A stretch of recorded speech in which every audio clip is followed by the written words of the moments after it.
আসসালামু আলাইকুম সুপ্রিয় ষষ্ঠ থেকে নবম শ্রেণীর শিক্ষার্থী। আশা করছি তোমরা সকলেই ভালো রয়েছো। তোমাদের জন্য সবচেয়ে বড় একটি সুসংবাদ নিয়ে চলে আসলাম, অর্থাৎ ষষ্ঠ থেকে নবম শ্রেণীর শিক্ষার্থীদের বার্ষিক পরীক্ষার সিলেবাস সম্পর্কে একটি সুসংবাদ দিয়েছে মাধ্যমিক ও উচ্চশিক্ষা অধিদপ্তর। শিক্ষার্থী, সেই সংবাদটি এখন আমরা পড়ব। বিষয়: ষষ্ঠ থেকে নবম শ্রেণীর 24 সালের শিক্ষাবর্ষের বার্ষিক পরীক্ষার পরিচালনার জন্য সংক্ষিপ্ত পাঠ্যসূচি অনুসরণ বিষয়ক বিশেষ নির্দেশনা প্রসঙ্গ। শিক্ষার্থী, এখন আমরা সেই নির্দেশনাটি পড়ব।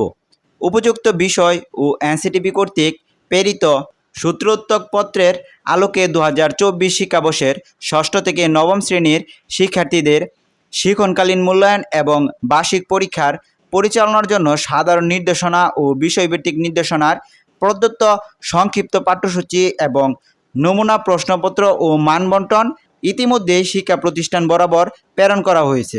বিগত কয়েক মাসের পরিবর্তন প্রেক্ষাপটে শ্রেণী কার্যক্রম বিঘ্নিত হয়েছে এবং শিক্ষাবর্ষের অবশিষ্ট সময়ে সংক্ষিপ্ত পাঠ্যসূচি মোতাবেক শ্রেণীকক্ষের শিক্ষণ কার্যক্রম সম্পূর্ণ করা সম্ভব হবে না বলে শিক্ষার্থী, শিক্ষক এবং অভিভাবক মহল থেকে দাবি করা হয়েছে। বিষয়টি বিবেচনায় নিয়ে শিক্ষা প্রতিষ্ঠানসমূহ আগামী বার্ষিক পরীক্ষার পূর্ব পর্যন্ত প্রদত্ত সংক্ষিপ্ত সিলেবাসের যতটুকু অংশ সম্পূর্ণ করতে পারবে তার ভিত্তিতে নমুনা প্রশ্নপত্রের আলোকে প্রশ্নপত্র প্রণয়ন করে বার্ষিক পরীক্ষা গ্রহণ করতে পারবে। তবে প্রদত্ত সংক্ষিপ্ত পাঠ্যসূচি সিলেবাস যথাসম্ভব সম্পূর্ণ করে পরীক্ষা গ্রহণ করার বিষয়টি সর্বোচ্চ বিবেচনায় নেওয়ার জন্য শিক্ষা প্রতিষ্ঠান প্রধানগণকে সূত্রোত্তর স্মারকে অনুরোধ করা হয়েছে। এমতো অবস্থায় বর্ণিত বিষয়ের আলোকে পরবর্তী ব্যবস্থা গ্রহণে সংশ্লিষ্ট সকলকে নির্দেশক্রমে অনুরোধ করা হলো।